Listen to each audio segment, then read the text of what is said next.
Hello my dear children, very good morning. You are most welcome in class 11 accountancy. Today is the topic of rectification of errors. अशुद्धियां और उनका सुधार, संशोधन. Because of that it has been perfectly said to err is human. गलतियां मनुष्य से ही होती हैं, तो अकाउंटेंट भी जो होता है वो मनुष्य ही होता है. हम ट्रांजैक्शंस को रिकॉर्ड करता है, तो उससे भी गलतियां हो सकती हैं. ये in the language of account की भाषा में यदि कोई गलती हो जाती है तो उसे उस गलती को काट देना. अर्लियर वीडियो में आप थियरी पढ़ चुके हैं, तो हम प्रैक्टिकली प्रोसेस आपको बताएंगे जिस तरह का प्रॉब्लम आपने भेजा है. You have sent me the problem of how to rectify the errors passing the journal entry. वो स्टेप्स आपके प्रैक्टिकल क्वेश्चन के अनुसार जो बुक में दिया गया है, टेक्स्ट बुक में question number 3 and question number 4, हम आपको दो तरह की गलतियां हो सकती हैं अकाउंट में. एक होता है वन साइडेड एरर, दूसरा होता है टू साइडेड एरर. तो फर्स्ट हम टू साइडेड एरर्स पर किस तरह से उनका सुधार किया जाता है, कैसे एक अलग से एंट्री पास करके उसका रेक्टिफिकेशन किया जाता है, उसका सुधार किया जाता है, उसमें संशोधन किया जाता है, वो तरीका हम आपको बताएंगे. इसमें वाइटनर लगाना या काट देना, स्क्रॉलिंग करना, ये सब मना है अकाउंट की लैंग्वेज में. तो two sided errors which do not affect the trial balance. Two sided errors जो होता है वो ट्रायल बैलेंस को अफेक्ट नहीं करता है. Only one sided errors affects the trial balance. One sided errors होती है वो जो होती है वो ट्रायल बैलेंस को अफेक्ट करती है, ट्रायल बैलेंस टैली नहीं करता. टू साइडेड एरर को लोकेट करना, डिस्कवर करना थोड़ा मुश्किल होता है. इसलिए मुश्किल हो जाता है क्योंकि उससे ट्रायल बैलेंस टैली हो जाता है. वो हम आपको बताएंगे टू साइडेड एरर्स कैसे रेक्टिफिकेशन किया जाता है. आप देखें rectification of errors. Rectification of errors, ये आपका टॉपिक है बेटा. अब हम पढ़ाई करेंगे टू साइडेड एरर्स के विषय में. Two sided errors, two sided errors.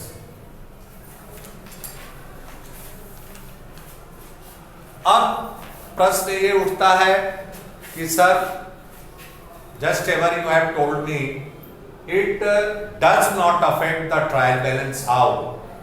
Suppose that purchase goods from Mohan, purchase machinery from Mohan recorded through the purchase book. हमने मशीनरी मोहन से खरीदा लेकिन से उसे परचेज बुक में रिकॉर्ड कर दिया. तो परचेज हमेशा क्या होता है, डेबिट होता है. परचेज अकाउंट, यहां पर देखेंगे परचेज अकाउंट डेबिट, इस तरह से रिकॉर्ड हो गया टू मोहन.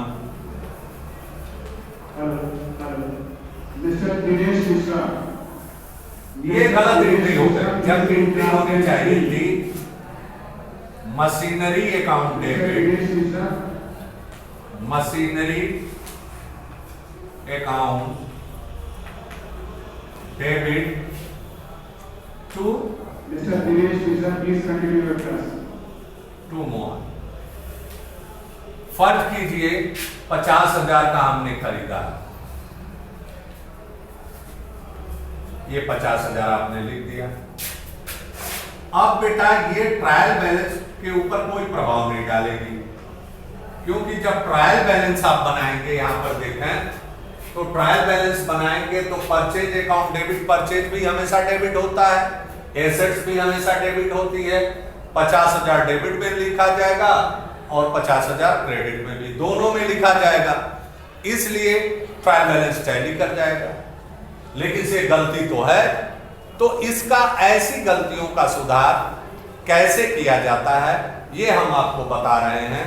अब यहां पर मान लीजिए सुधार करना हो तो आप ये देखेंगे, एक लिखेंगे इनकरेक्ट एंट्री, ऐसे देखें इनकरेक्ट एंट्री, इनकरेक्ट और ये करेक्ट, दोनों करेक्ट क्या होगा और इनकरेक्ट क्या होगा, आप ध्यान दें। ये इनकरेक्ट है, मतलब ये अकाउंटेंट ने गलती कर दी है, आपने लोकेट कर दिया कि अरे यहां तो हमने मशीनरी खरीदा था और ये परचेज बुक में रिकॉर्ड है। परचेज बुक में जैसा कि प्रीवियस वीडियो में मैं बता चुका हूं कि आपका हमेशा माल की खरीद को ही परचेज में रखा जाता है। कोई एसेट्स खरीदा जाता है तो व्हाट कम्स इन डेबिट, जो रूल अप्लीकेबल होता है उस रूल के अनुसार हम एंट्री करते हैं। नाउ यू कैन सी कैसे इसका रेक्टिफिकेशन हम कर सकते हैं। ये परचेज बुक से हमको अमाउंट 50,000 कम करना है। रेक्टिफाइंग एंट्री क्या होगा, रेक्टिफाइंग एंट्री, रेक्टिफाइंग एंट्री जब एक तरफ आप इनकरेक्ट रॉन्ग एंट्री लिख चुके हैं, एक तरफ करेक्ट एंट्री लिख चुके हैं। अब इस हमारा परचेज के स्थान पर मशीनरी डेबिट होना चाहिए, तो हम लिख देंगे रेक्टिफाइंग एंट्री में machinery account debit, machinery account debit, इस स्थान पर आ गया मशीनरी अकाउंट डेबिट। और परचेज को हमें यहां से रिमूव करना है, तो ये डेबिट है तो हम इसे क्रेडिट कर देंगे, तो हमारा रेक्टिफिकेशन एंट्री हो जाएगा टू परचेज। परचेज अब आप देखेंगे जब लेजर पोस्टिंग किए रहेंगे ये 50,000 हो गया, तो मशीनरी के खाते में 50,000 आ जाएगा, डेबिट हो गया। और परचेज के खाते से डेबिट है तो क्रेडिट जब कर देंगे तो 50,000 निकल जाएगा। हमारी रेक्टिफाइंग बगैर काटे, बगैर वाइटनर लगाए आपका जो रेक्टिफिकेशन है, इंप्रूवमेंट है एंट्री में, वो होता है। इसी को मान्यता है अकाउंटिंग प्रिंसिपल के अनुसार। आप ये नहीं कि यहां पर अरे काट के ऐसे करके लिख दिया या इसे वाइटनर लगा दिया, ऐसा कुछ नहीं।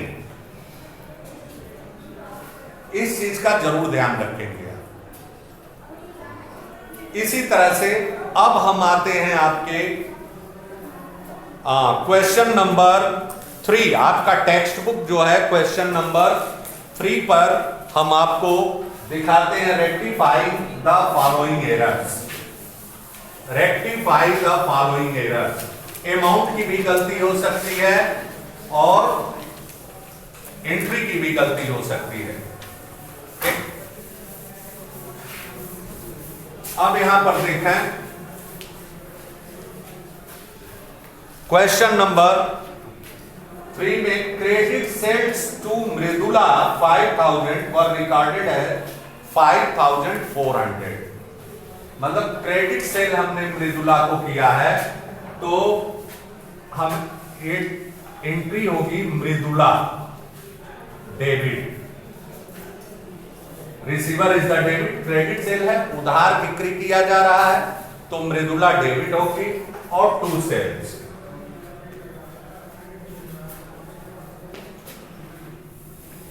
ये 5,400 ये एंट्री हो गई। 5400। जब आपने रिसीट देखा तो आपको पता लगा कि अरे भाई ये तो 5000 की बिक्री होनी चाहिए, मतलब 400 रुपए से आपका एक्सीड कर गया, 400 रुपए आपने अधिक लिख दिया। कभी कभी आप बच्चा लोग भी क्या करते हैं, 5000 के जगह 500 या 50,000 लिख देते हैं, जीरो बढ़ जाता है। तो ऐसी गलतियां होती हैं, ये प्रिंसिपल ऑफ एरर्स हैं, ये सैद्धांतिक गलतियां हैं, अक्सर लोग करते रहते हैं। अब आप देखेंगे कि अब इसका सुधार कैसे करें। तो 400 रुपए से हमारा मृदुला का भी अकाउंट एक्सेस हो गया है और सेल्स का भी अकाउंट, तो हम कंट्रास्ट एंट्री कर देंगे। 400 रुपए भी सेल्स से निकालना है और मृदुला से भी निकालना है, तो क्या कर देंगे, जो रेक्टिफाइंग एंट्री होगी, रेक्टिफाइंग एंट्री जो होगी वो हो जाएगा sales account debit, sales account debit to Mridula.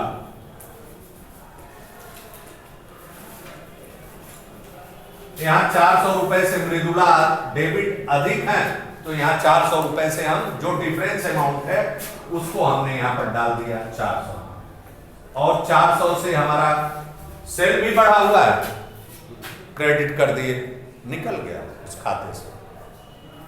अब हमारी 5000 मृदुला भी हो जाएंगे डेटर और सेल्स भी हमारा 5000 का हो जाएगा। अगला है क्रेडिट परचेज फ्रॉम नैना 8000 पर recorded as 8800।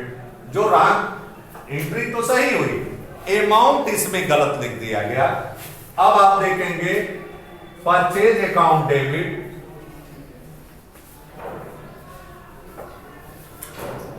Purchase account debit to Naina, Naina creditor हो गए, इनसे हमने माल खरीदा है, ये एंट्री होगी, और 8800,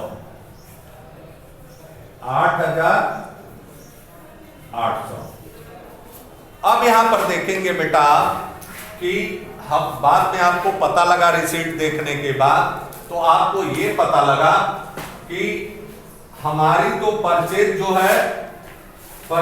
है वो 8000 की है, 800 से अधिक हमने दिखा दिया है, 800 से अधिक हो गया है, तो 800 से परचेज भी कम करेंगे और नैना हमारा क्रेडिटर भी 800 से कम होगा, तो आप लिख देंगे रेक्टिफाइंग एंट्री में नैना डेबिट टू परचेज अकाउंट। टू बहुत आसान होता है, टू साइडेड एरर कंसीडर करना होता है, टू परचेज अकाउंट। अब देखिए 800 रुपए जो डिफरेंस अमाउंट है उससे आपने निकाल दिया, दोनों अकाउंट साइड। अब आइए क्वेश्चन नंबर 4 में, जो डबल अकाउंट प्रभावित हो जाते हैं उससे हम आपको बता रहे हैं। क्वेश्चन नंबर 4, क्वेश्चन नंबर 4 में है, आप देखेंगे इन क्वेश्चन नंबर 4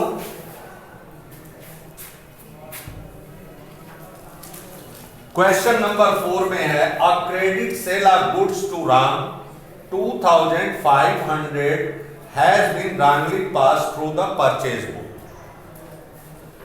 मतलब एक क्रेडिट सेल हमने राम को किया, उसे सेल्स बुक की बजाय परचेज बुक में, मतलब रॉन्ग एंट्री हो गई, तो हमारा जो है गलत एंट्री क्या हो गई, यहां पर देखेंगे परचेज बुक में यदि हम एंट्री करेंगे तो परचेज हमेशा डेबिट होता है, हमने लिख दिया purchase account debit to Ram, purchase account debit to Ram. सही एंट्री क्या होनी चाहिए थी, अब ये रॉन्ग एंट्री है, इनकरेक्ट एंट्री है, इस पर विश्लेषण करेंगे। इनकरेक्ट एंट्री, करेक्ट एंट्री जो होगी, हम आपको सिखा रहे हैं स्टेप, देखें। करेक्ट एंट्री जो होगी वो होगी Ram debit to sales account. ये करेक्ट एंट्री हो गई, मतलब 2500 का। और हमने गलत एंट्री कर दिया है यहां पर। बड़े ध्यान से ट्रिक को ध्यान में देखेंगे, आपका कभी क्वेश्चन गलत नहीं होगा बेटा, रेक्टिफिकेशन आप। अब ये आपका रॉन्ग एंट्री, इनकरेक्ट, मतलब हमने राम को 2500 का सामान बेचा, ठीक है, तो हमारी एंट्री तो ये होनी चाहिए, लेकिन से अकाउंटेंट ने गलती क्या कर दिया, उसे खरीद बुक में डाल दिया, परचेज बुक में डाल दिया, purchase account debit to Ram कर दिया। परचेज हमेशा डेबिट होता है, जर्नल एंट्री आपको आती ही है, तो purchase account debit to Ram कर दिया। अब हम इसे बगैर काटे पीटे कैसे सही करेंगे? अब देखिए, राम डेबिट होना चाहिए, यहां पर राम क्रेडिट है, तो हमने क्या लिख दिया, राम डेबिट, राम डेबिट सही एंट्री में। सेल्स हमारा क्रेडिट होना चाहिए, तो टू सेल्स, और यहां पर परचेज डेबिट हो गया है, इससे निकालना है, इसको रिमूव करना है, तो हम परचेज को क्रेडिट कर देंगे, टू परचेज। ये आपकी रेक्टिफाइंग एंट्री हो गई, 2500, 2500, यहां पर हो जाएगा 5000, बगैर काटे पीटे सही। अब आपके मन में ये प्रश्न उठ रहा होगा कि भाई इसका वेरिफिकेशन कर लिया जाए। चलिए हम आपको वेरीफाई करके भी दिखा देते हैं। जब आपने गलत एंट्री किया तो आप जब परचेज का लेजर खोलेंगे, परचेज का अकाउंट खोला आपने, तो आप लिखेंगे टू राम 2500, परचेज डेबिट होता है, यहां डेबिट कर दिया, यहां पर क्रेडिट कर दिया, ठीक है, 2500।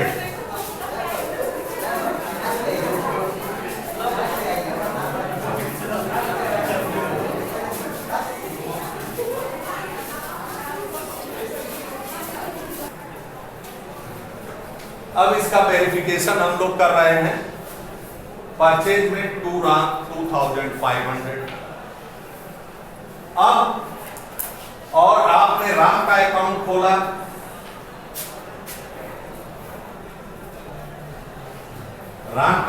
खोला, ये डेबिट और ये क्रेडिट, तो आपने लिखा बाय परचेज, बाय परचेज 2500, ये 2500, ये अकाउंट में लेजर में पोस्टिंग भी हो गई है। बाद में आपको पता चला, जब आपने चेक करना शुरू किया, तो ये पता लगा कि अरे बाप रे बाप, ये तो हमने राम को सामान बेचा था और हमने परचेज बुक में डाल दिया। तो इसका जब सुधार वाली एंट्री आपने किया, तो आप जब सुधार वाली एंट्री हो गई तो इसी लेजर में आएंगे, आप पोस्टिंग करेंगे जिस डेट को किए रहेंगे। राम डेबिट है तो डेबिट में लिखेंगे,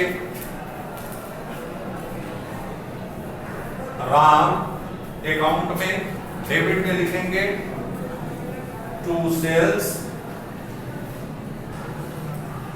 और टू परचेज करेंगे